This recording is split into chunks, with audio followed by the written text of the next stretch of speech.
USA India से jealous करता है और वो ये बिल्कुल नहीं चाहता कि इंडिया आगे बढ़े। और ये चीज मैं आपको प्रूफ के साथ एक्सप्लेन करने वाला हूँ, इसलिए एंड तक देखना। कॉन्टेक्स्ट के लिए, जो भी कंट्री यूएस या यूएस डॉलर के अगेंस्ट गया है, अमेरिका ने वहां पे सट्टा पलट की है। इसके लिए अमेरिका सैंक्शंस लगाता है, जिससे इन्फ्लेशन इंक्रीज होती है। और इन्फ्लेशन इंक्रीज होने के कारण चीजों के प्राइस बढ़ते हैं, जिसके कारण सिविल वॉर क्रिएट होते हैं।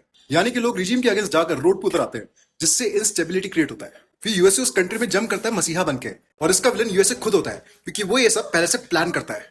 फॉर एग्जाम्पल, साल 2003 इराक में सद्दाम हुसैन, साल 2010 लीबिया में गद्दाफी, साल 2011 सीरिया में बगदादी, साल 2025 वेनेजुला में मादुरो, एंड साल 2026 ईरान में खमानी। इन सारे कंट्रीज के लीडर को कैद एंड एलिमिनेट करने के बाद सट्टा पलट करने के पीछे अमेरिका डीप स्टेट का ही हाथ है।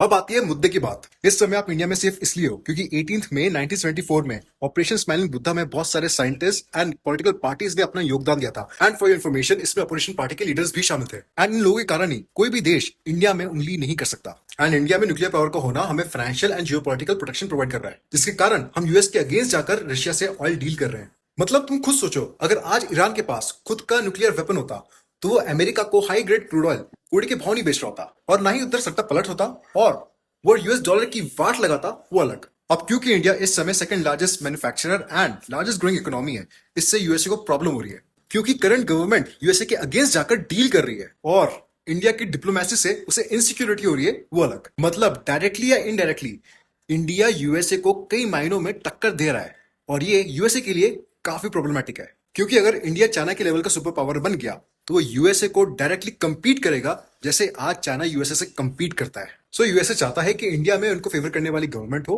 बट इस समय इंडिया यूएसए के साथ कॉम्प्रोमाइज नहीं कर रहा है। तो इंडिया जैसे न्यूक्लियर पावर देश को तोड़ने के लिए पहले उसने टैरिफ लगाया, पर उससे बात नहीं बनी। फिर उसने ऑपरेशन पार्टी का मदद लिया, जहां पर उसने ये झूठ फैलाया कि डेमोक्रेसी खत्म होने वाली है या खतरे में है। इनफैक्ट ये भी बोला गया है कि डिक्टेटरशिप आने वाला है, और तो और माइनॉरिटीज एंड कास्टिज्म के भी मुद्दे उठाए जा रहे हैं। And the most shocking part is, लोग इस प्रोपोगेंडा में बिलीव भी कर रहे हैं। अगर यही हाल रहा तो ऑपरेशन पार्टी इंडिया जैसे न्यूक्लियर पावर देश को अंदर से खोखला कर देगा, और इस चीज में अमेरिका का डीप स्टेट ऑपरेशन पार्टी की हेल्प भी कर रहा है।